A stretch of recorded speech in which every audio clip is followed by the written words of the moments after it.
Here's another thing to be enraged about. CBS has this. An NYPD sergeant was arraigned on manslaughter charges Tuesday after his indictment was unsealed in the death of a 30-year-old man back in August. Investigators said that he threw a cooler at the man's head during a drug bust. The emotions were high inside the courtroom for the police officer accused and the victims' families. The local activist said that it's the first step of justice for the family and accountability for the system. The family of Eric Dupre and local activists walked arm in arm outside Bronx criminal court Tuesday as tense moments unfolded. Dupree is probably actually the name. Anyway, and we have the surveillance footage. So this shows the Duran. This shows the undercover officer who was there at the scene when Eric Dupree was. They were attempting to arrest him in a drug bust, and he fled on his motorcycle or scooter or whatever it is. And the undercover cop, to try to stop him from fleeing, threw this cooler at his head, and he fell off the scooter, and then he died. We have that video footage. Let's watch that.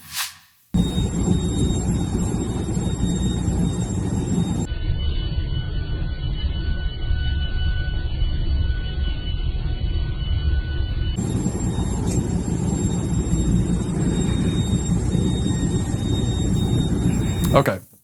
So, I mean, it's an impressive throw, first of all. That thing was full, apparently it was full of ice and water, and he had picked that thing up and tossed it and hit the guy right as he was, right, it's like a moving target. So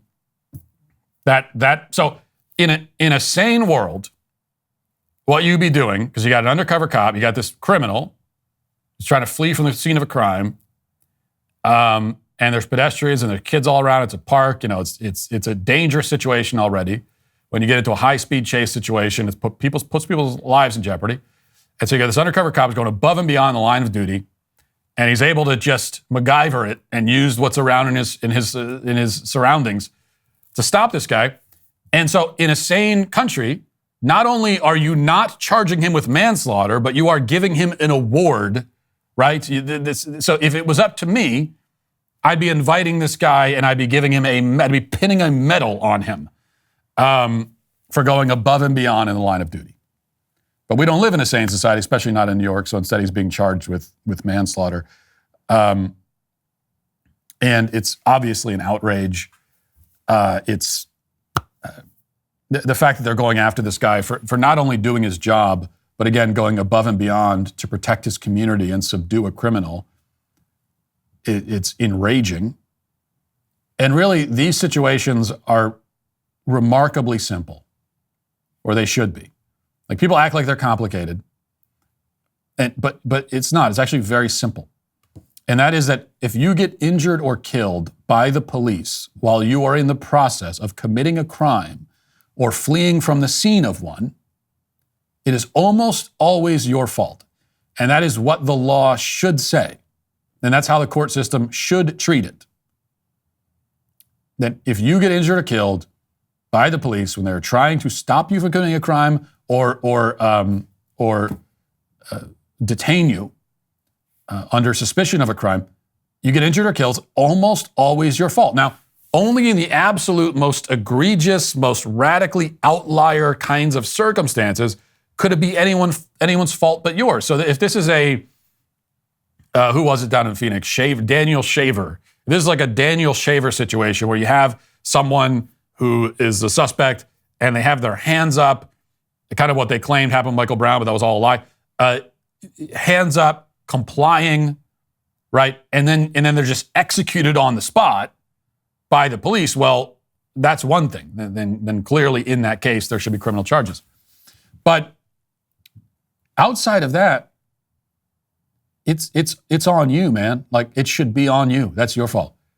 And if there's anything that appears to be slightly over the line, if there's something that you think could go either way, there's something that seems a little bit, I don't know about that. I think in those cases, it should be tie goes to the runner every time.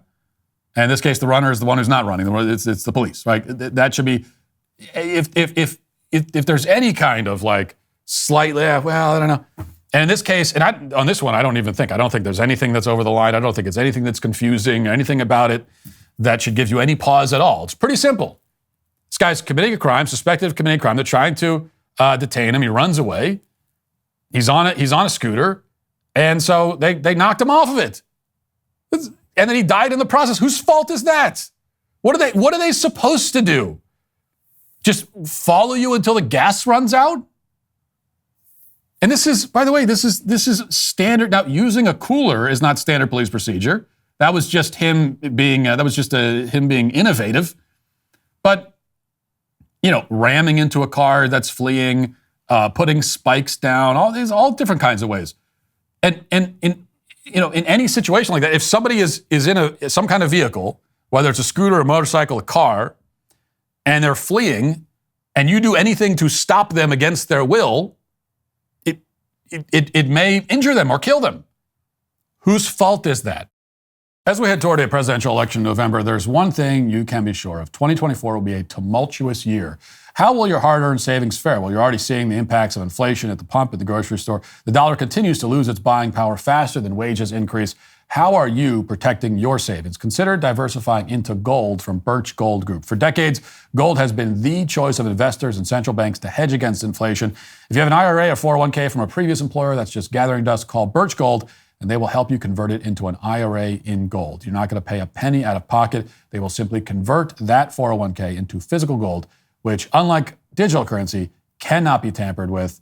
It's the most reliable thing you can do. Just text Walsh to 989898, and Birch Gold will send you a free info kit on gold with an A+ rating with the Better Business Bureau, thousands of satisfied customers, and the exclusive gold company of the Daily Wire for the past 7 years. You could trust Birch Gold too, just like we do. Text Walsh to 989898 to claim your free info kit. That's Walsh to 989898 and secure your savings now. Like, the message should be to criminals: the moment you decide to commit a crime, the moment you decide to run away rather than face the consequences for the crime you committed, you're taking your life into your hands. And almost anything that happens from that point is going to be on you.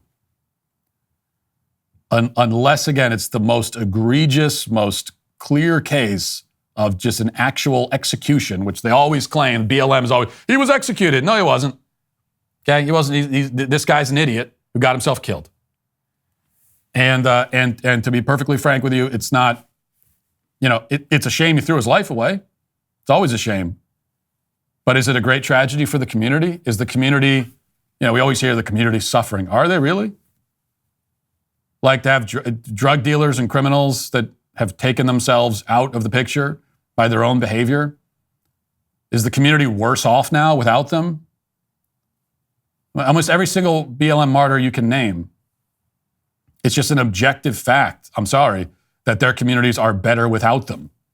Because these are dangerous criminals. These are people who are contributing nothing of value to society. And so there's really nothing to be in tears about, and except unless it's tears of sympathy for this police officer who's being charged with the crime for doing his job. It's just yet another case where we are rapidly getting to the point where I don't know how, and I don't see how anyone gets into the law enforcement business in the first place. I don't know how you do it.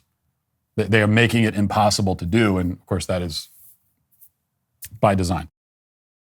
Thanks for checking out this video. If you'd like to listen to my full podcast on the go, you can check out The Matt Walsh Show on Apple Podcasts, Spotify, or wherever you get your podcasts.